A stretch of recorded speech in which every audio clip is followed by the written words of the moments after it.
Madame la ministre, chers collègues, nous avons tous déjà entendu des témoignages, des histoires difficiles à entendre, à comprendre, et surtout des histoires qu'on aurait envie d'oublier très vite, mais malheureusement on ne peut pas les oublier.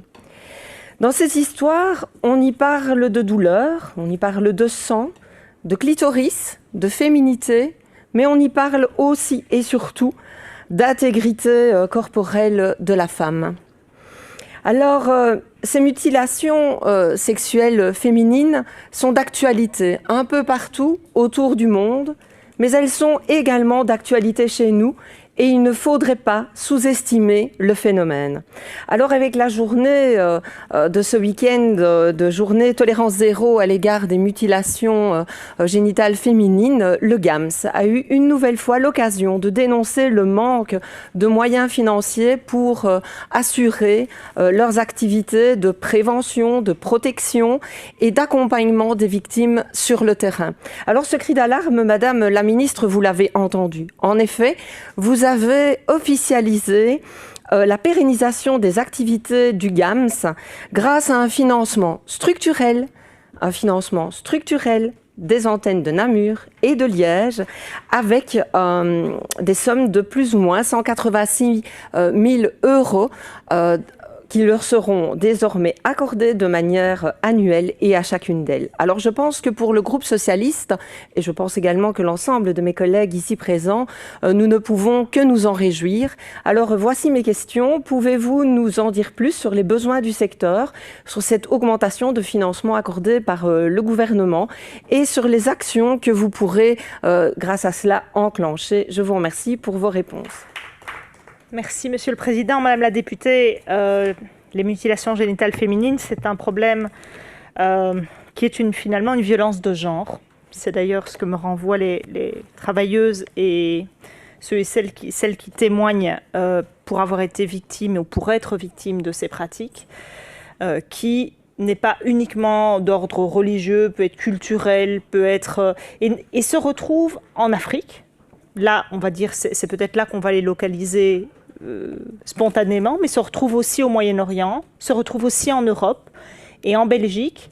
Rien qu'en Wallonie, on estime que 5500 personnes ont un risque de se faire exciser, dont 3000, puisque vous avez parlé du site de Liège, 3000 du côté de Liège. Et donc, il y a un travail qui doit être mené en collaboration avec les centres de planning, en collaboration avec l'ONE, avec les maternités, pour avoir un travail aussi en amont, quand les femmes accouchent, de pouvoir discuter avec elles du fait qu'elles aient été excisées et du danger à pratiquer ça sur leur enfant si en cas de retour au pays, parce qu'il y a une pression qui peut parfois être opérée et qui peut être forte.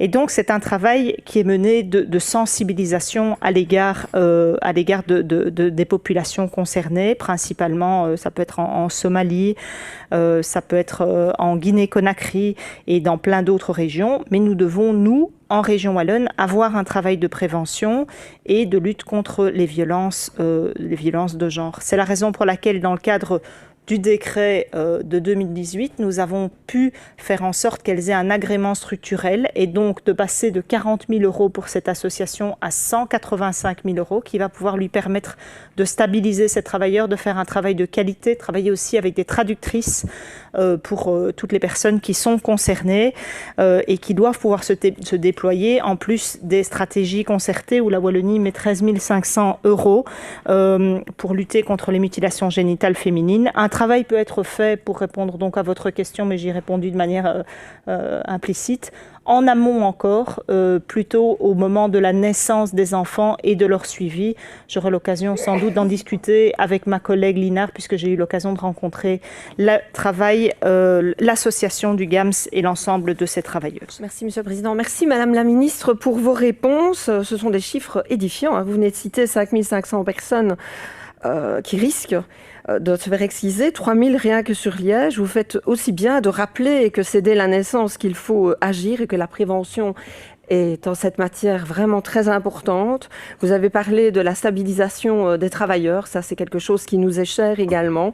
Et vous avez cité la ministre Linard, et donc sachez que je n'hésiterai pas à intervenir en commission de la petite enfance pour relayer les inquiétudes du secteur et le fait que nous en avons déjà discuté ensemble ici même au sein de ce Parlement. Je vous remercie pour vos réponses.